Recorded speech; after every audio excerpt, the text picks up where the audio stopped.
tombe, vous sortez des culs du diable. Ne comptez pas sur eux, ils ne vont jamais le faire. Et c'est pas qu'on est méchant plus aujourd'hui qu'avant. Non, c'est toujours pareil. Alléluia. Tu vas pleurer avec quelqu'un que, oh non, j'ai pas de quoi remplir mes fins du mois. Oui, il va écouter, il va même se présenter avec toi. Mais son compte est rempli, il y a 2000 euros, il va donner 1000 euros. Il ne te donnera pas. Alléluia. Il ne te donnera pas. L'être humain est toujours comme ça. Il faut compter sur Dieu. Il faut compter sur Dieu. Si dans ton épouse, c'est que ta vie est rangée quelque part, et quelque part que ça ne te sied pas, tu n'es pas en train de vivre l'héritage du salut, l'héritage de Dieu. Tu n'es pas rempli de joie. Tu n'es pas dans le partage de son héritage. Ne va pas pleurer à un homme. Retourne vers la croix et dis Seigneur, mais tu as payé le prix pour moi. Alléluia. Tu as payé le prix pour moi. Quant à moi, je suis mort. Et j'étais mort. C'est toi qui m'as redonné la vie. Et pour tous ceux qui sont malades, c'est un verset très puissant. Vous qui étiez morts par vos offenses, Christ vous a redonné la vie. Donc Seigneur, si tu es mort, la vie que tu m'as donnée peut être malade. Est-ce que vous me comprenez? La vie que toi tu m'as redonnée, celle-là ne peut pas être morte. Elle ne peut pas être morte. Vous pensez vivre votre vie. C'est pour ça que votre vie est accablée. Pensez vivre la vie de Dieu. Elle sera désaccablée. C'est pas que ça existe. Je crois même pas que ça existe. Mais vous avez compris le sens. Alléluia. Alléluia. Pensez vivre la vie de Dieu. Il dit, où l'avez-vous mis? Venez voir. Il n'est plus ici. Il n'est plus ici. Il n'est plus ici. Il y a ce matin, pendant qu'on priait, il dit, lui qui s'est fait pauvre, de riche qu'il était, afin que vous puissiez devenir riche de par sa pauvreté.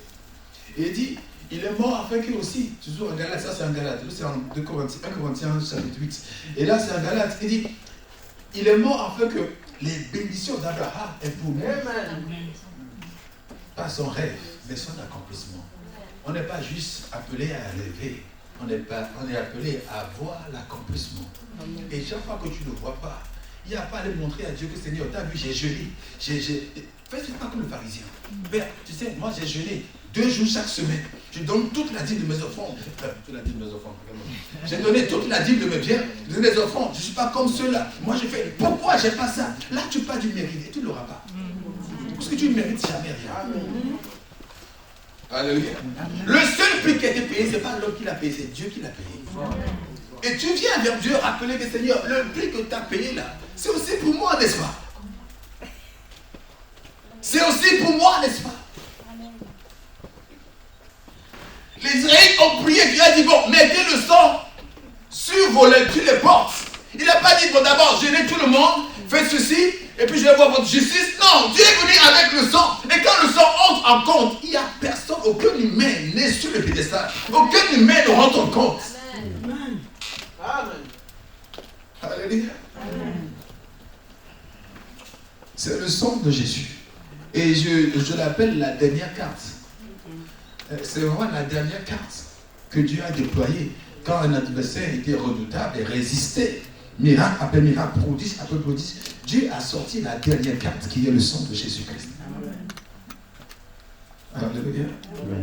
Le sang de Jésus, non seulement il nous préserve de la colère du diable, mais même de la colère de Dieu. Si Dieu vous voyait, vous, dans votre propre justice, vous, dans votre vie charnelle, il va commencer quand vous répondre. Il va commencer comment pour être proche de vous.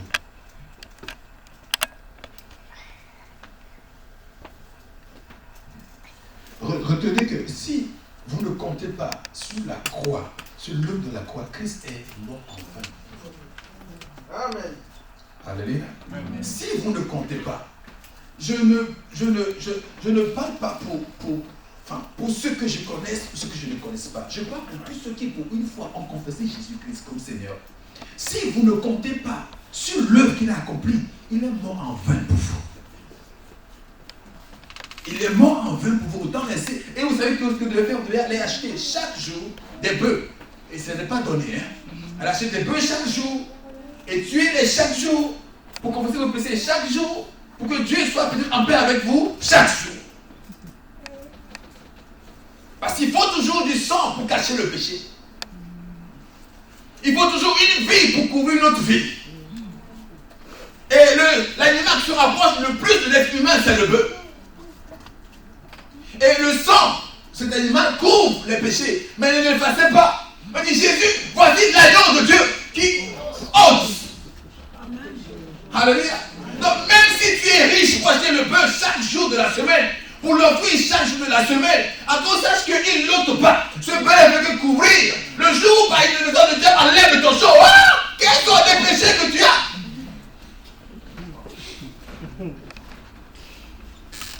Alléluia. Il y a beaucoup de pharisiens des temps modernes, même si les temps pour moi c'est les mêmes temps, mais on appelle ça temps moderne, mais ils sont les mêmes personnes qui produisent, qui font comprendre qu'ils sont saints par leurs actes, qu'ils sont proches de Dieu par leur méthode. Mais c'est faux, c'est archi faux. Christ n'est pas mort s'il y avait une autre capacité, une autre possibilité d'être saint. Christ ne serait pas venu s'il y avait une autre manière d'y arriver. Il dit voici, je suis le chemin et personne ne va au Père. Ce n'est que par moi. Alléluia. Alléluia. C'est l'évangile, c'est l'évangile de la bonne nouvelle, du jubilé. Ce n'est pas l'évangile de crispation, on est timide, on a peur des. Non. Le tout infini de Jésus est valable que pour ceux qui croient en lui et croient en son œuvre. Vous avez tellement de preuves dans les Écritures. Deux brigands, un à gauche et à droite. Et avec cette histoire-là, en enfance, on me faisait peur. Car quand je viens dans une église, je dois m'asseoir à la gauche du pupitre. À cause de cet évangile-là. J'ai entendu une fois me la prêcher. Et la personne a très insisté sur le fait que le mauvais était sur la gauche. Et que celui qui s'est repenti était sur la droite. Et il rajoutait que Jésus dit que vous serez bienvenus à la droite de mon Père. Et donc, avec tout ça, non, on dit des choses qui Christ, on ne se rend pas compte de ce que les gens écoutent. Tu prêches pendant 1 heure, mais la personne n'écoute que peut-être 10 minutes. Et ça reste dans sa tête pour des vies, des générations. Donc, la droite de la droite, là, moi, ça m'a affecté. Quand le rang qui ne peut pas me donner une place à gauche, je dis non, il y a le diable. Donc, j'essaie d'être toujours à la droite du pupitre. Où vous avez l'histoire comme quoi le 6. 6, c'est pour le diable. Vous avez attribué au diable qu'il a créé un nombre, qu'il a créé un chiffre. Du coup, même quand vos enfants naissent le 6, vous pouvez la tête. Oh, il est né un 6. Le diable est dans ma maison. Parce que vous avez attribué au diable que le 6, ça lui appartient. Mais, rappelez-vous que le 6, c'est l'harmonie. Dieu a créé la terre en combien de jours? C'est le chiffre de l'homme. On n'a jamais dit le chiffre du diable. On a dit c'est le chiffre de l'homme. C'est le chiffre d'homme. Oh, l'homme c'est qui? L'image de Dieu. Alléluia. Oui, donc faites attention mais de comment vous écoutez aussi. Alléluia. Mais ne repartez pas avec une culpabilité, avec un truc mal positionné dans votre cœur. Ça peut vous affecter. Je me rappelle, un jour premier, quelqu'un a donné son témoignage, pas ici, dans une autre église. Il vient en France, il achète le portable, combien de numéros qu'on lui donne, il maudit le numéro. Parce qu'il dit votre bancaire, c'est 10666. Il vient faire un témoignage qu'il a maudit le numéro, que le diable voulait le piéger. J'ai écouté ce message, j'ai écouté ce témoignage. Les gens ont applaudi, hein. Vous dites comment on est religieux. Si tu prends peut-être la moitié d'entre nous, on voit nos numéros de téléphone, on a 3-6 dedans. Si ce n'est pas le 07 qui est venu nous sauver, mais ça commençait souvent par 06. Il dit, ce que j'ai déclaré pur, que personne ne le déclare impur. Et Dieu a créé ces choses. Le diable n'a rien créé, à part ce que nous l'octroyons, à part ce que nous lui offrons, nous lui donnons. Alléluia. Quand il voit Jésus dans le désert, il dit, tu m'adores, voici tout ce royaume-là. On me l'a donné, et je peux le donner à qui je veux. Quand il dit on me l'a donné, on se rappelle qu'on n'a jamais dans la Bible que Dieu a donné le royaume de la terre au diable. Qu'il lui a donné donc. Ça s'est fait au jardin d'Éden. Donc c'est tout ce qui est alors qui veut prendre. Puisse-t-il ne pas prendre ce qui vous appartient au nom de Jésus-Christ. Puisse-t-il ne pas prendre ce qui vous appartient au nom de Jésus-Christ. Au nom de Jésus-Christ. Le diable n'a rien. Il fait que usurper. Prend quelque chose, détruit. Il détourne l'attention et pense qu'il t'appartient. Qu'il ne réussisse pas au nom de Jésus-Christ. Amen. Qu'il ne réussisse pas au nom de Jésus. Amen. Frères et sœurs, soyez tous les bienvenus. Voilà une introduction très longue. Soyez les bienvenus au nom de Jésus-Christ. Amen. Je suis content de voir le frère Samuel. Bon, je suis content de voir vous tous. Alléluia. Parce que je crois qu'il fait partie des gens qui sont le plus, point de vue kilomètre distance, dans la salle, c'est le plus loin, je crois. Hein? Parce que ce matin, tu es la personne qui est plus éloignée géographiquement parlant. C'est Toulouse, c'est ça? Oui, c'est loin. Quelqu'un est venu de plus loin? Non. Non. Non. Non. De Toulouse. Que le Seigneur bénisse au nom de Jésus-Christ. Que tu repars non seulement avec la chaleur et la bénédiction des frères et sœurs, mais que tu repartes aussi avec la grâce du Tout-Puissant au nom de Jésus-Christ. Au nom de Jésus-Christ. Vous êtes tous les bienvenus, ceux qui sont là pour la première fois, ceux qui sont là pour la deuxième fois, ceux qui sont là pour la énième fois, ceux qui sont de retour aussi. Vous êtes tous les bienvenus. Dans la maison de Dieu, même le Fils prodigue est le bienvenu. Alléluia. Alléluia. Gloire au Seigneur Jésus-Christ. Amen. Oui, je crois que j'ai aperçu aussi la maman de Elvina. Non, pas toi, dis ta maman. Oui, shalom maman. Sois la bienvenue au nom de Jésus-Christ. Amen. Que le Seigneur te fasse du bien au nom de Jésus. Au nom de Jésus-Christ. Il y a un frère que je ne connais pas aussi, mais je sais que je prendrai les noms, les prénoms après le culte. Mais vous tous, vous êtes les bienvenus au nom de Jésus-Christ. Roger, il est loin et je ne pensais pas tout qu'il pouvait être là aujourd'hui. On en a parlé hier au téléphone. Et quand le culte a commencé, je ne l'ai pas vu. J'ai dit, bon, ok, Seigneur, protège sa famille. Et après, je le vois débarquer. Oui, ça demande de l'effort. Ça demande vraiment de l'effort. Que le Seigneur vous fortifie tous au nom de Jésus-Christ. Amen. Amen. Bonne fête de Pâques. Au nom de Jésus. 1 Pierre, chapitre 2, verset 9. Je suis un sacerdoce royal. En vertu de la Pâque, je suis un sacerdoce royal. Je suis un sacerdoce royal.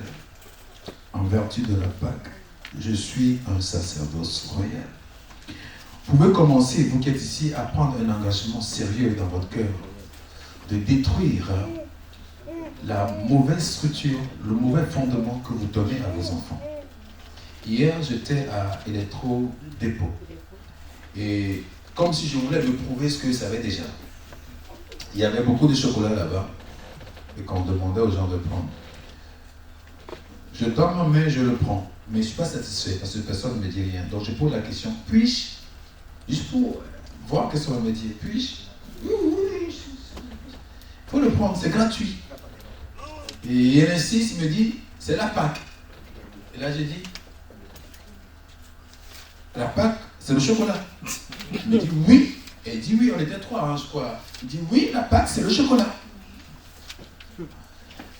Alors, je vous fais dire une chose. Si vous, parce que il y a des choses qui changent quand on voyage.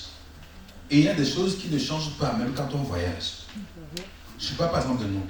La plupart d'entre vous qui viennent d'Afrique, qui connaissez Dieu en Afrique avant de venir ici, vous savez très bien que ça n'a rien à voir avec le chocolat.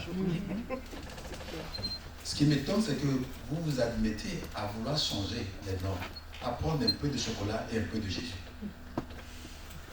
Vous faites un mixage non comestible des deux. Alors que quand ça concerne la louange, l'Africain n'est pas mixé. S'il n'a pas son zaï, comment on appelle ça la musique là, hein? Sébène, voilà. Si la personne Sébène un dimanche, il pense qu'on n'a pas loué. Vous voyez le frère, qu'est-ce qu'il a dit tout à l'heure? Il dit non, il veut bouger. Pour lui, tout ce qu'on a fait avant, là, c'était pas louange. C'est quelque chose qui y ressemble. Mais pour la louange, c'est ça quand ça bouge. Et qu'on transpire. Et je dis aux gens que David n'a pas dansé sur les Sébènes. Ça n'existait pas, ça. Il a dansé sur autre chose qui le concernait. Alléluia. Mais ouais, ça, par contre, ça ne change pas. Peu importe le voyage, nous, Africains, on ne veut pas changer ça. C'est le truc, ça ne change pas. Mais que cela soit le même aussi pour la Pâque. Pour ce qui est même de l'évangile. Pour ce qui est même de notre adoration. Comme on ne dilue pas non plus. Qu'on reste entière. Qu'on reste concentré là-dessus. Parce que vous allez tous faire des cadeaux de chocolat aux gens. Mais vous perpétuez quelque chose qui est mauvaise. La Bible dit, à cause de la tradition, vous annulez la parole. Écoutez, on a l'habitude de dire que la parole de Dieu, elle est puissante, n'est-ce pas? Elle s'accomplit tout le temps. Mais je vous dis la vérité, elle est puissante, mais elle ne s'accomplit pas tout le temps. Jésus dit, par vos traditions, vous annulez la parole. Il a dit ou pas? Donc ça veut dire que la parole ne s'accomplit pas tout le temps. La tradition peut l'annuler. Le mot c'est annuler l'effet de la parole.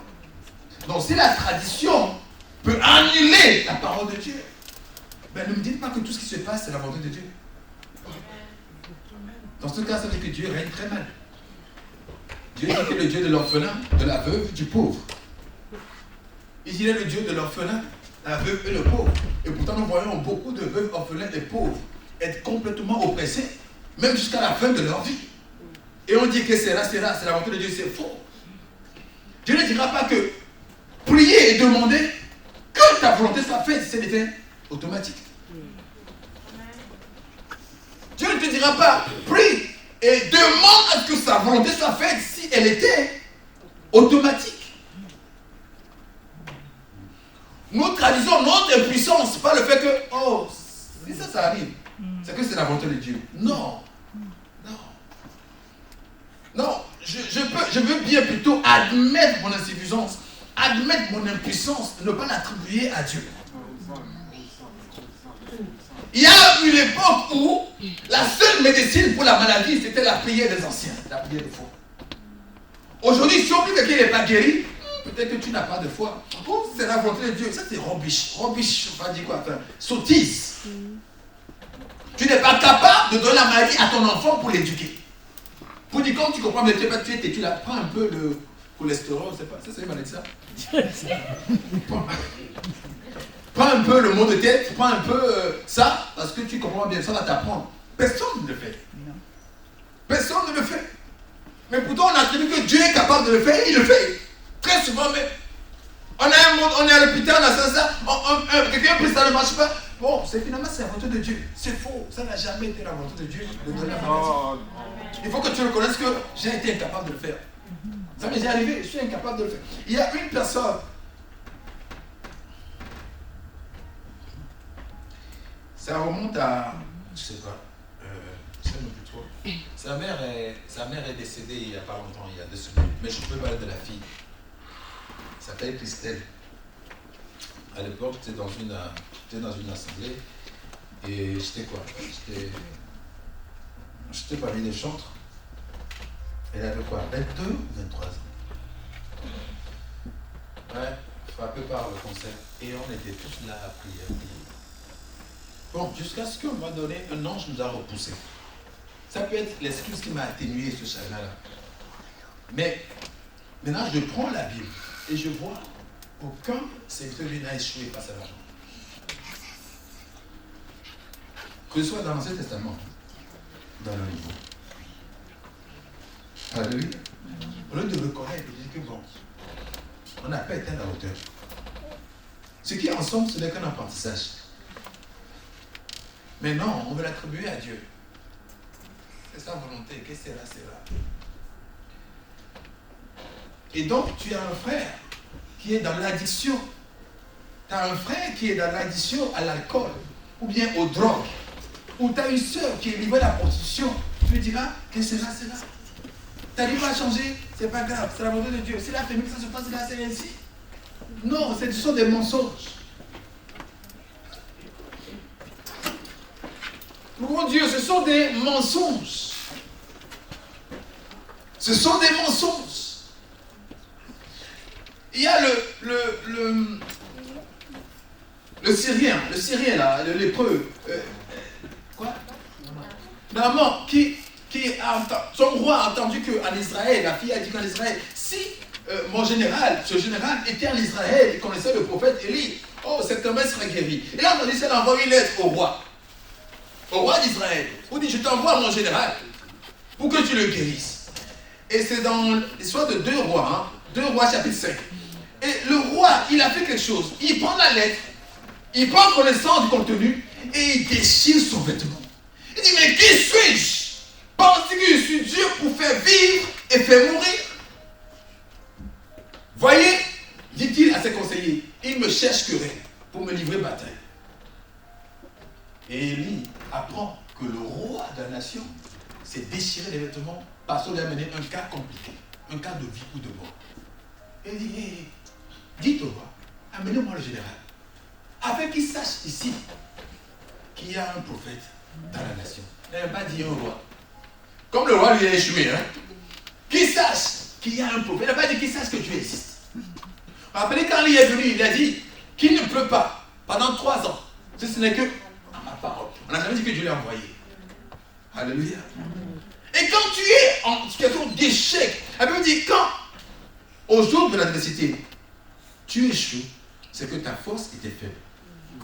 Donc ça veut dire qu'à chaque fois qu'il y a un échec, c'est par rapport à la force que tu as en toi, que tu opposes. Alléluia. Si tu es battu, dis pas que Dieu a voulu que tu sois battu. Non. Non. J'étais 9e sur une classe de 36. J'arrive à la maison, on content qu'on me félicite, on me dit, hey, tu es combien? Je dis 9e. Avec fierté. 9e. Mon père m'a regardé et dit, dans la classe, il y a des païens. Il dit, oui. Et toi, tu viens, tu es 9e, tu es content. Alors que tu as cet esprit.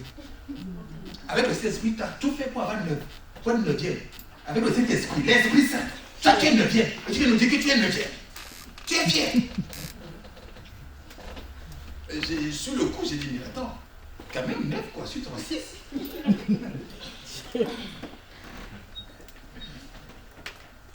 Alléluia. Pour lui, tu ne peux pas avoir le Saint-Esprit et ne pas être excellent, ne pas être premier. Si c'est comme ça, c'est que tu es défaillant toi-même. Alléluia.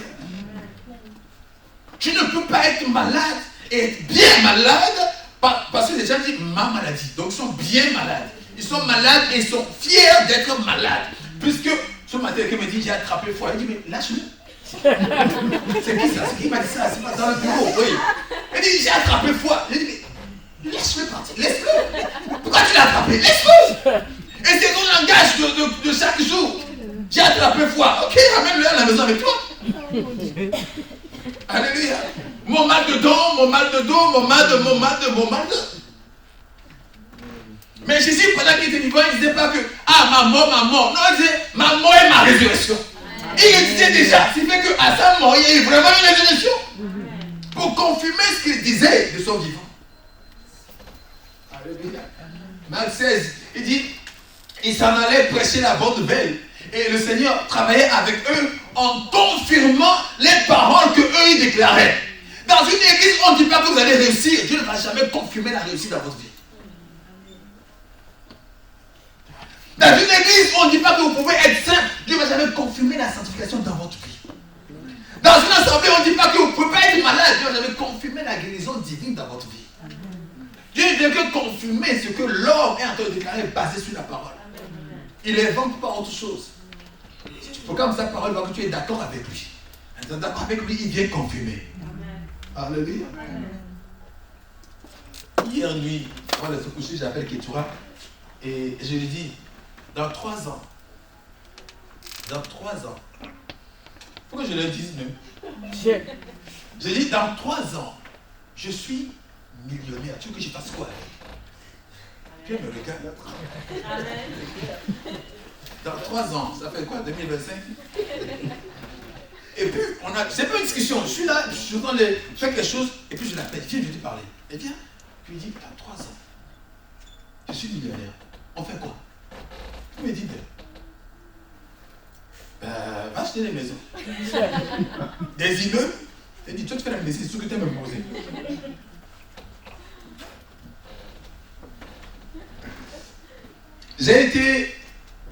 J'ai été deux fois ou une fois. Ouais. 2 fois. Oui, 2 fois à l'hôpital. C'est-à-dire pour moi-même. Une fois, c'était... Les 2 fois, c'est en France.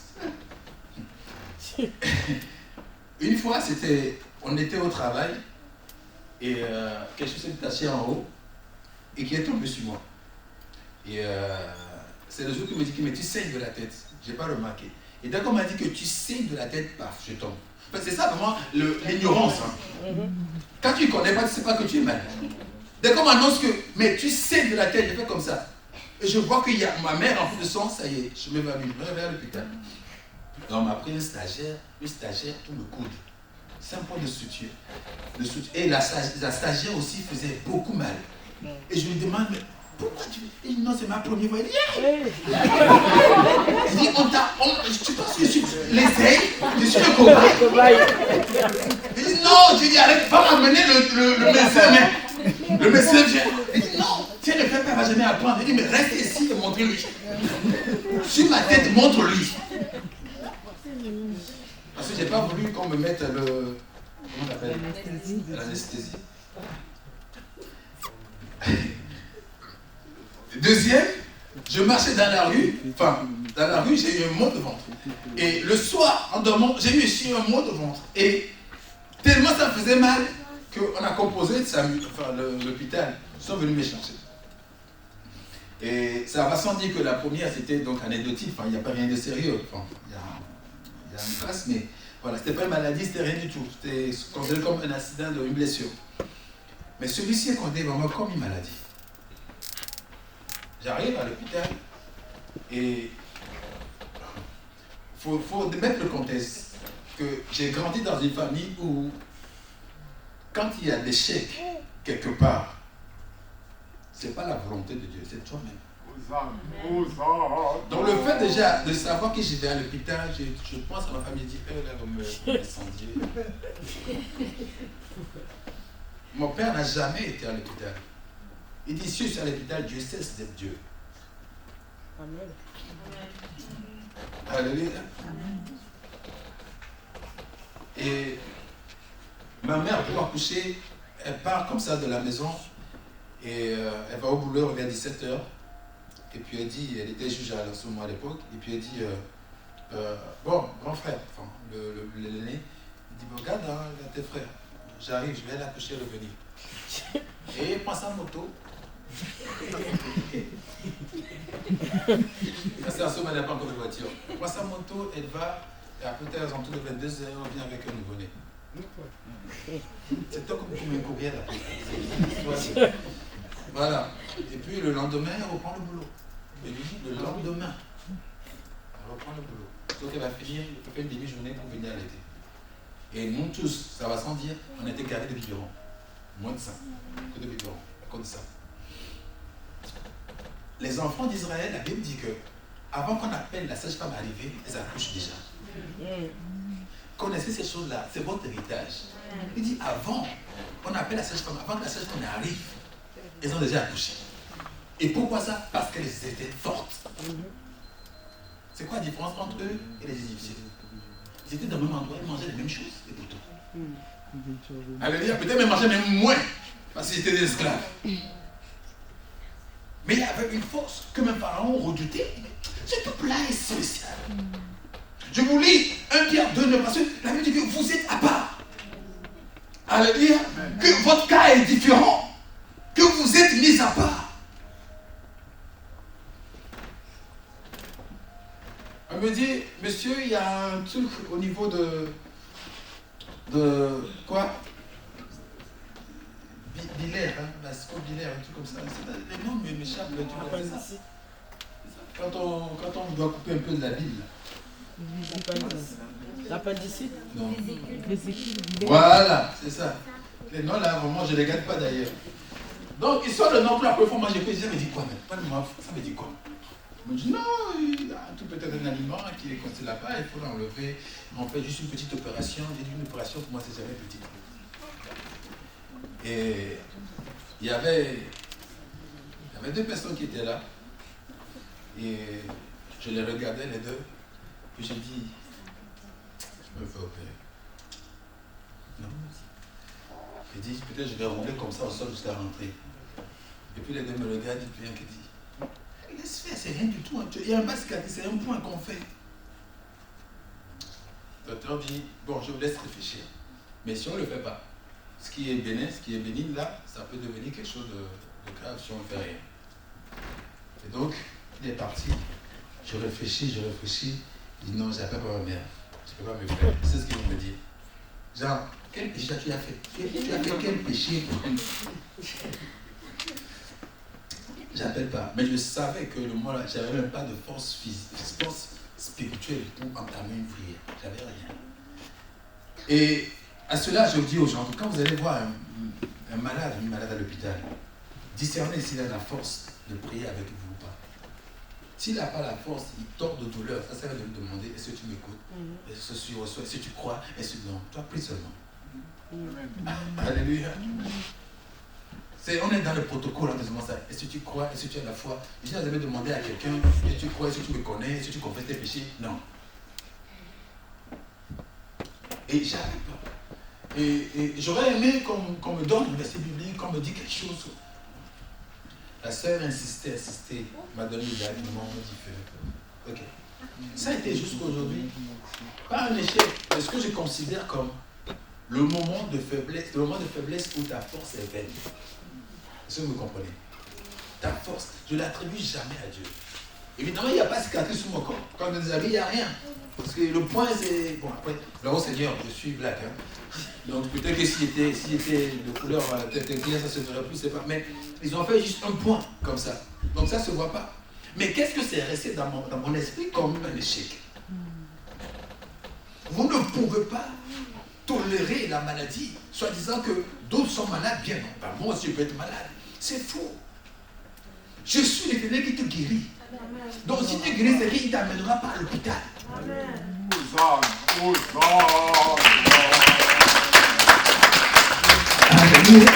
Je ne parle pas mal des médecins. J'encourage ceux qui se font la médecine. Je ne parle pas mal des médecins. Je dis que nous avons quelque chose. Soit on fait foi à ce que nous avons, soit on compose avec le chocolat et la Pâque. On fait le mixage des deux. Alléluia.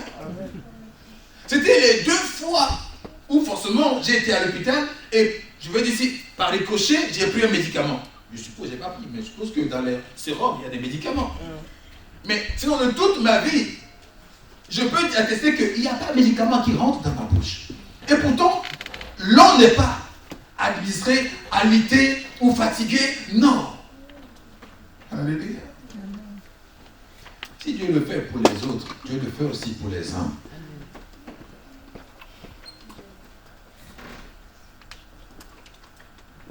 Un jour, on était à l'église, c'était en 2010. Et j'étais censé faire un moment de prière et je disais que je n'ai jamais touché au paracétamol et que je m'engage, je ne toucherai jamais. Et puis, une sœur qui a retenu ça à la fin du culte vient me voir. C'était le diable. Pas la sœur du diable, c'est-à-dire le diable a parlé à travers elle. Elle vient et elle me dit, non, tu n'as jamais été malade. J'ai dit, non, pas de maux de tête. En tout cas, pas autant pour que je m'en souvienne. Il dit, les gens qui sont comme ça, qui n'ont jamais souffert de maladie, qui n'ont rien du tout, quand la maladie vient, ils viennent tous ensemble comme ça, d'un seul coup. Tu as toutes les maladies en même temps. Et j'ai dit, je réprimande ta parole là, je réprimande au nom de Jésus. Vous, on vous dit ça, vous dites, non, non, laisse tomber. Non, on te le dit, tu redis quelque chose. Amen. Alléluia. Tu te tais pas et puis la parole fait son effet dans l'air comme ça. Non. Non, je ne recommence cette parole là, ça n'arrivera pas. La maladie se propage tellement, mais Jésus a versé son sang. Et il a dit, par ses meurtrissures, nous on est guéris. Alléluia. Il dit, par ses meurtrissures, je suis guéri. Ce matin, je disais que quand vous venez pour la célébration de la Pâque, amenez des sifflets, amenez des ballons, amenez des cordes et soufflez à haute voix. Parce que c'est une bonne nouvelle. Quelqu'un a payé le prix pour ta délivrance, pour ta guérison, pour ta bonne santé. Si vous calculez ce que vous investissez en comprimé, c'est un budget, hein? Vous pouvez avoir des enfants qui vont faire 18 années sans avoir une maladie. Vous ne les amenez jamais à l'hôpital. On dit autisme, on dit, comment on dit, le truc de l'œil là, quels enfants là non, c'est des oreilles. C'est quoi? Quoi? Autiste. Non, pas ça. Les enfants n'ont pas l'école avec les jaunisse ici, à un moment donné, quand ils sont nés. C'est pas les oreilles jaunies, c'est quoi? C'est les yeux. C'est les yeux. C'est les yeux. Bon, ok, je suis pas maman. Mais j'ai remarqué ici, les enfants, il y a un carnet, et ce carnet fait qu'on te demande qu'à cette période, ton enfant doit avoir ça. Il a eu ou pas? C'est pour il doit avoir ça. Et quand tu amènes à l'hôpital que l'enfant il rougit, il dit maman c'est normal. À cette période il doit avoir ça, c'est normal. Tu ramènes après, oh oui c'est normal. Il doit avoir ça, c'est normal. Et je dis qu'est-ce qui n'est même pas normal chez vous? C'est comme si la maladie est normalisée. Si tu n'es pas malade, c'est ça qui n'est pas normal. Oh, tu t'as créé à son image et tu n'es jamais malade. Donc tu peux avoir un enfant qui va passer jusqu'à 6 ans et il n'y a rien. Alléluia. La semaine passée, j'ai toussé. Et on me dit, tu es malade. Je dis non. Il dit, c'est le temps de Covid. Je dis, certainement pas. Il dit, ok, pour ne pas affecter le groupe, va voir le médecin et puis prends un arrêt. Comment c'était vendredi, hein, je rentre à la maison, je ne fais rien. Lundi, je voulais retourner. J'appelle pour prendre les températures, voir si je peux retourner. Moi, je dis non, on va voir le médecin. Ah, qu'est-ce que j'étais fâché avec cette phrase-là? Parce que le médecin traitant, en disant, quand j'ai déménagé ici en justice, j'ai fait le médecin traitant en 2010, enfin 2010-2011. Sauf que j'étais pas chez le voir pour dire, vous mettez mon médecin traitant, parce qu'il le faut. Il faut, pour le système ici, il faut en avoir un. Donc, il s'appelle M. Axvo, un truc comme ça. Je crois que c'est un nom juif d'ailleurs. Et on signe le truc, il prend mon coordonnée, autre, sauf qu'on ne s'est plus jamais vu. Donc, 2022, ça fait combien? 11 ans plus tard, c'est ça? 11 ans plus tard, je dois aller le voir. Non, je ne sais pas s'il est vivant. S'il a déménagé, je ne sais rien. Je cherche le numéro. Je ne trouve pas dans mon répertoire, parce que depuis 11 ans, j'ai changé de téléphone, vous vous souvenez? Donc, je vais sur Internet, je tape son nom qui m'est revenu, je trouve le numéro, je l'appelle. Il me dit, l'endroit où il est, qu'est-ce que tu suis là, il n'a pas bougé. Il dit, ah, ok, je viens. Il me donne rendez-vous.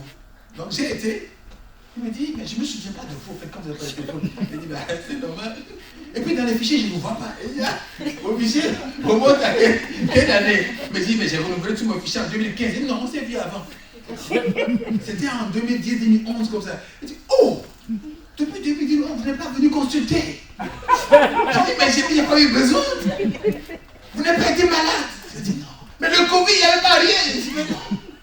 Et pourquoi venez alors? Il dit, parce que j'ai toussé et on m'a dit de venir pour la dire, ah, ok, venez.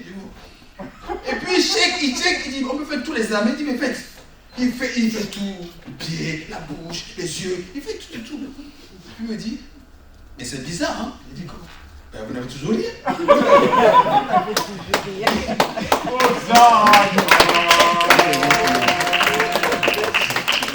Vous n'avez toujours rien. Mais on fait quoi alors? Il dit, donnez-moi un arrêt. Il faut quand même que il y a un arrêt. Mais de combien de jours? Je dis, c'est ça, mais donnez-moi un arrêt. Quelque chose qui fait que demain je peux retourner. Seigneur Jésus. Il m'a donné un arrêt jusqu'à jeudi. Alléluia. Et je suis retourné. Et il y a le vendredi, non, le samedi, le dimanche, j'étais venu ici et je toussais.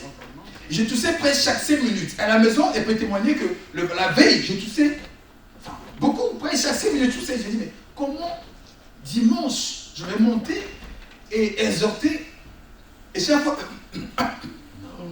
Je dis, comment ça va se faire, Seigneur? Je redoutais à ce moment-là. Et j'étais à 2 doigts d'appeler le frère André pour lui dire, mais prépare-toi quand même.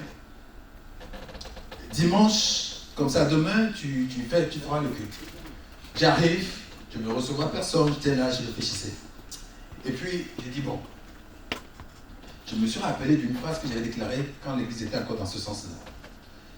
J'avais dit, il n'y a aucune maladie qui peut me dispenser ou m'empêcher de faire le service un jour.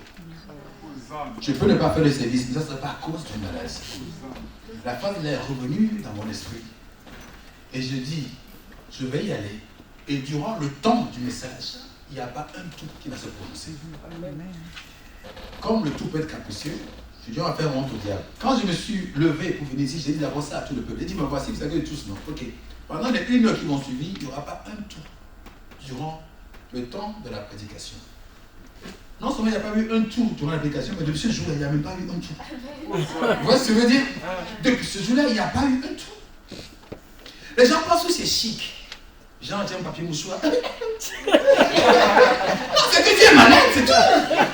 Tu vois, si tu es malade.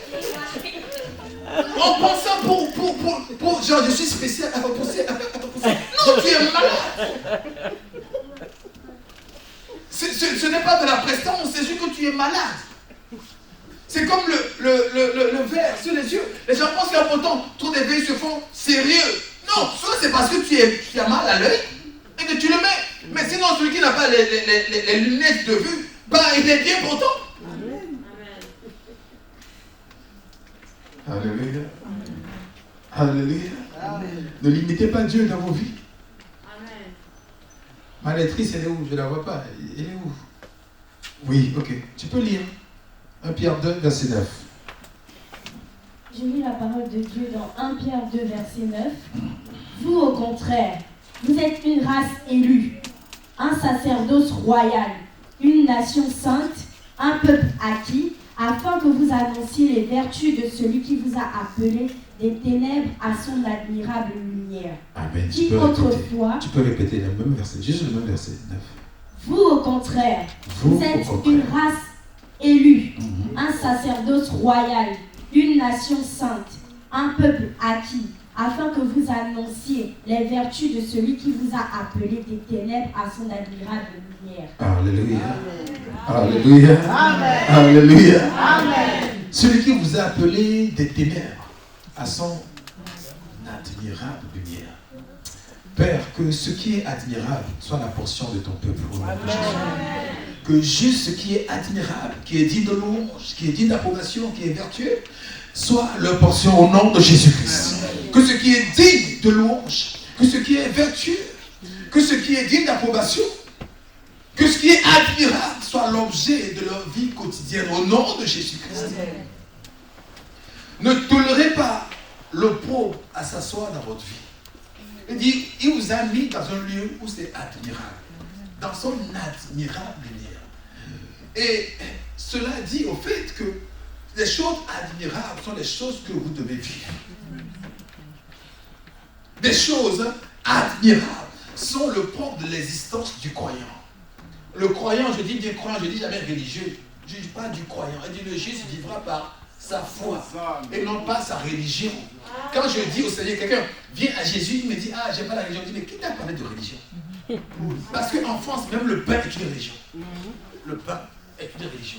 Le foot est une religion. Religion, c'est ce que la foule fait, on fait comme ça, même il n'y a rien dedans, mais on fait quand même. C'est une dogme. Et il y a tellement de religions. La politique est une religion. Et bientôt, la laïcité sera une religion pour remplacer une autre. Je ne te parle pas de religion. Je te dis, crois au Seigneur Jésus-Christ. Jamais un évangile dans la Bible, un évangéliste dans la Bible a dit à quelqu'un, viens à ma religion. Ça n'existe pas. Parce que le chrétien ne parle pas de religion. Il dit, le juste vivra par sa foi. Donc je te parle de la foi que tu peux avoir et vivre en Jésus-Christ. Alléluia. Et la religion, c'est l'opium du peuple. Il dit, mon œil, la foi, c'est l'opium du peuple qui croit. C'est ça. On est appelé pour la foi et non pas pour la religion. Amen. Il dit, vous, au contraire, vous êtes une race élue, un sacerdoce royal, un peuple acquis, pour annoncer. Le verbe annoncer veut dire que, vous savez, il est dit en Isaïe que le peuple que je me suis créé publiera ma louange. Mais tu vas publier une louange qui n'existe pas. On est d'accord? C'est parce que Dieu t'a guéri que tu peux dire, oh Seigneur, tu es Dieu Rafa qui guérit les gens et que tu publies sa louange. Donc, quand il dit qu'on annonce les vertus de celui-là qui nous a appelés à son bienvenue, c'est que ta vie est un témoignage. Alléluia. Tu es mis à part pour que ta vie, en somme, annonce la gloire de Dieu, annonce la louange de son nom. Donc, quand quelque chose arrive, ne dis pas que sera. Quand ce n'est pas bon, dis que ce n'est pas bon. Amen. Et Dieu, les Anglais disent God is good all the time. Dieu est bon en tout temps. Donc, s'il est bon en tout temps, c'est que le bien, le bon arrive en tout temps. Alléluia. Et que si jamais ce n'est pas le bon qui arrive, il faut que ça se transforme en bon. Coûte. Amen. Si tu es là, on t'annonce une mauvaise nouvelle. Comme quoi tu as perdu ton boulot. Il faut que dans les 3 mois qui suivent, tu trouves un boulot mieux. Un boulot qui donne un rendement supérieur. Et là, c'est une bonne nouvelle. Alléluia. Si on t'annonce une mauvaise nouvelle, ça doit être transformé en une bonne nouvelle. Parce que tu es appelé pour ça. Et pas parce que tu es belle et que tu es beau, mais parce que la Pâque existe. Amen. Il n'y a que ça qui fait. Je pense que, vous savez, toutes les religions, pour ainsi dire, prient. Toutes les religions prient. Mais il n'y a qu'une seule, si je veux parler en termes de religion, qui attend ou qui espère les instruments de la prière. J'ai appris que même les musulmans prient même 7 fois dans la journée. Mais à quoi moment ils attendent une réponse? Mais ils appellent ça prière. Les bouddhistes prient. Toutes soi-disant religions prient. Mais aucun n'attend un retour parce que pour eux, ils ne sont pas dignes que Dieu leur parle. Eux-mêmes le disent. Le musulman va te dire que, mais pendant que, si ce n'est pas laver les pieds, Dieu va lui parler. Et à un, j'ai dit, moi, même quand je n'ai pas bossé mes dents, Dieu me parle. Hosanna. Bon.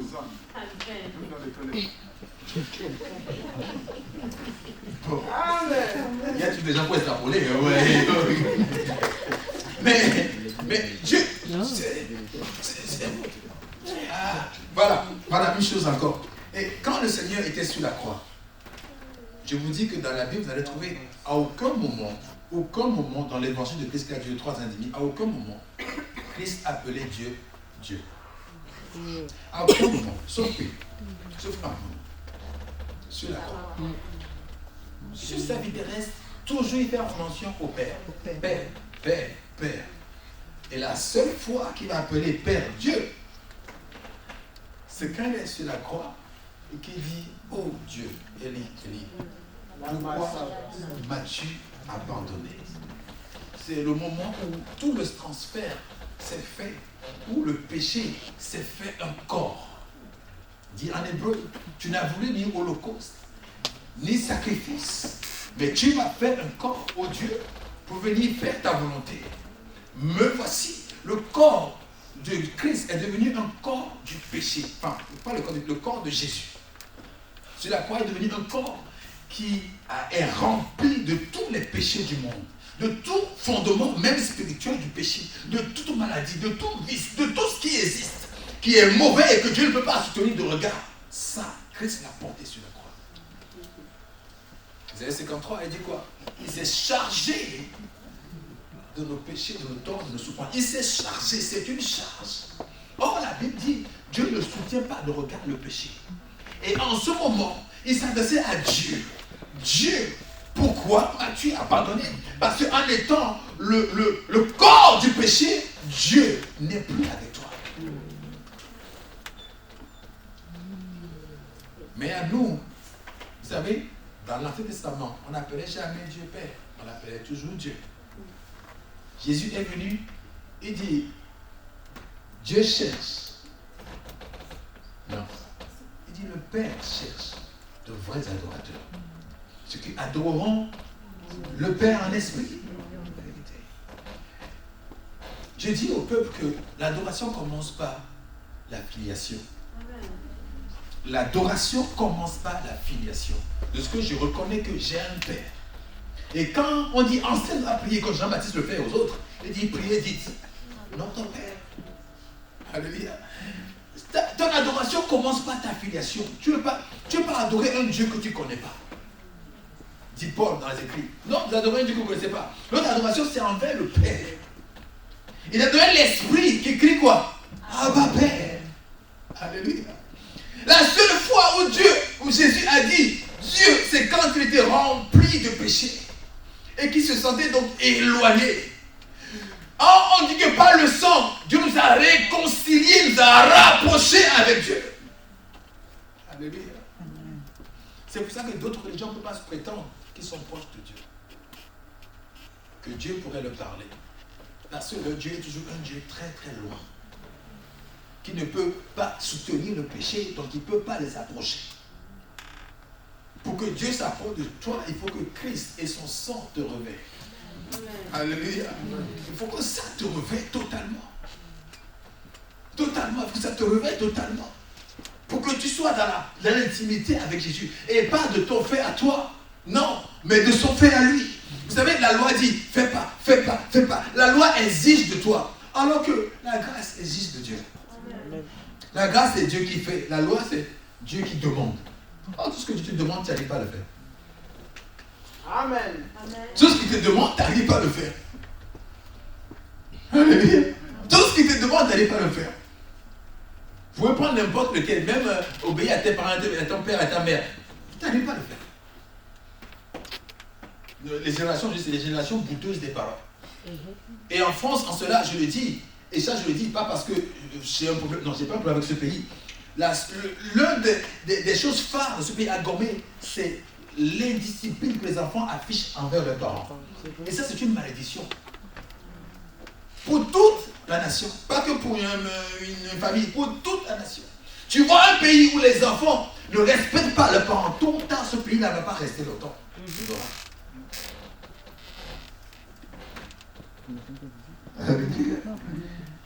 Et ils aident quand les églises s'allongent avec eux, s'agitent avec eux pour dire que non, les enfants ont leur liberté, à 15 ans ils ont leur liberté, ils peuvent faire ce qu'ils veulent. Moi je ne dis pas ça. Parce que c'est faux. C'est pas biblique. Alléluia. Et je viens plus loin. Tant que tu es dans la maison de tes parents, même à 40 ans, c'est eux qui décident. Amen. Pour ne pas calmer, c'est pas grave.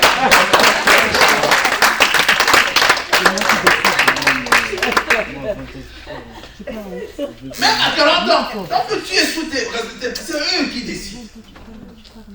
Alléluia, ça ne te plaît pas construire ta maison. Vraiment. Alléluia.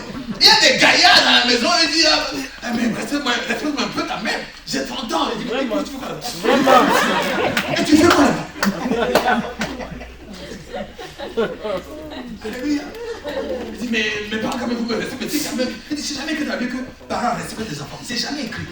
Arrêtez-moi ça. C'est un truc de génération. Mais français et français, écoutez, c'est jamais demandé. Dieu ne demande jamais aux parents de vous respecter. Il demande à vous de respecter les parents. Amen. C'est pour ça qu'on ne baptise pas les jeunes ici. Quand tu n'as pas, t'es pas dépendant, je ne te le baptise pas. Ou je vais voir que si les parents sont d'accord. Alléluia. Amen. Jésus m'a s'est baptisé à 30 ans. Oui, n'est-ce pas? À 30 ans, quelque chose comme ça, il s'est baptisé. Alléluia. Pour ceux qui viennent ici pour dire que moi, mon père, ma mère était un sorcier. Je dis ça aussi, je ne reçois pas. Parce que Dieu est amour. S'il a vu que ton père est sorcier, pourquoi t'as fait naître là-bas? Et un sorcier, mais il te tue pendant que tu es encore sans défense. Il n'attend pas que tu portes des muscles maintenant pour dire ben, je suis sorcier. Non. Alléluia. Alléluia. Bénissez vos parents. Et j'ai dit ici, et les gens m'ont posé la question après, que le jour de votre anniversaire, vous attendez que les parents vous donnent des cadeaux. Mais c'est une anomalie. C'est chic et cosmique. Parce que les parents. Parce que, aïe aïe aïe, c'est bien ceci.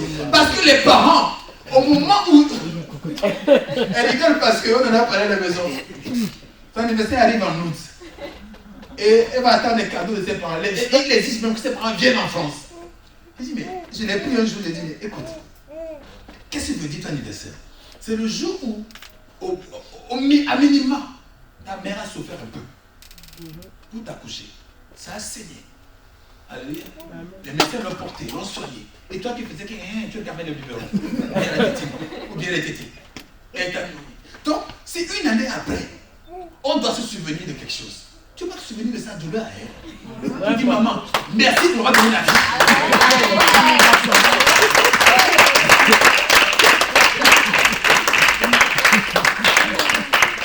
Oui, je t'aime aussi. Petit maintenant, au temps de vos anniversaires, allez voir votre parent, mais ce n'est pas 1 euro.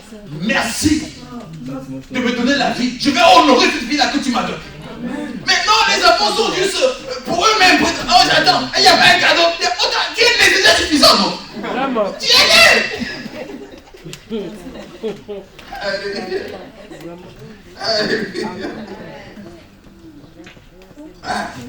c'est pas facile de mettre au monde. Les gens mettent au monde, ils meurent. Alléluia. Pour les gens, même avortent. Toi, on t'a préservé, on t'a gardé. Maintenant, tu exiges encore des chocolats ou des sous, des cadeaux, des portables. Et ce n'est pas des petits portables, c'est des portables de iPhone. Vraiment.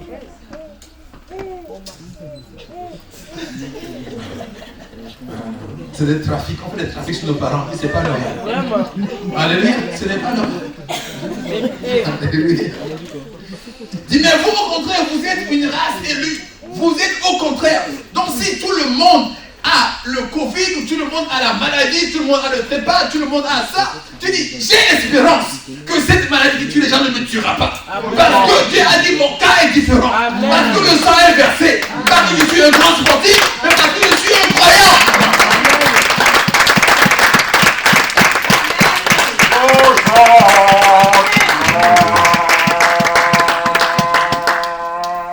Alléluia.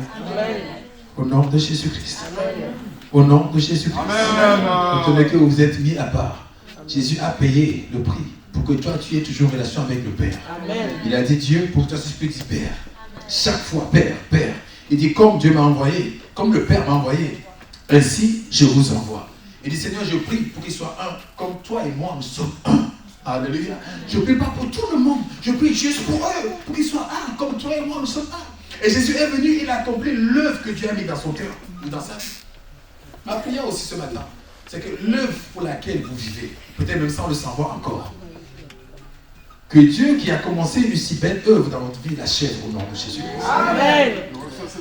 Que vous repartez en étant rassasiés de jour. Amen. Au nom de Jésus-Christ. Et en accomplissant pleinement le propos de Dieu pour votre vie. Au nom de Jésus-Christ. Au nom de Jésus-Christ. Au nom de Jésus-Christ. Qu'aucune vie soit raccourcie ici. Qu'aucune vie ne parte accidentellement au nom de Jésus-Christ. Mais que tout homme, toute femme soit rassasié de jour. Qu'elle voie ses enfants grandir dans le Seigneur. Au nom de Jésus-Christ. Que Dieu vous bénisse. Amen. Au nom de Jésus. How majestic is your name.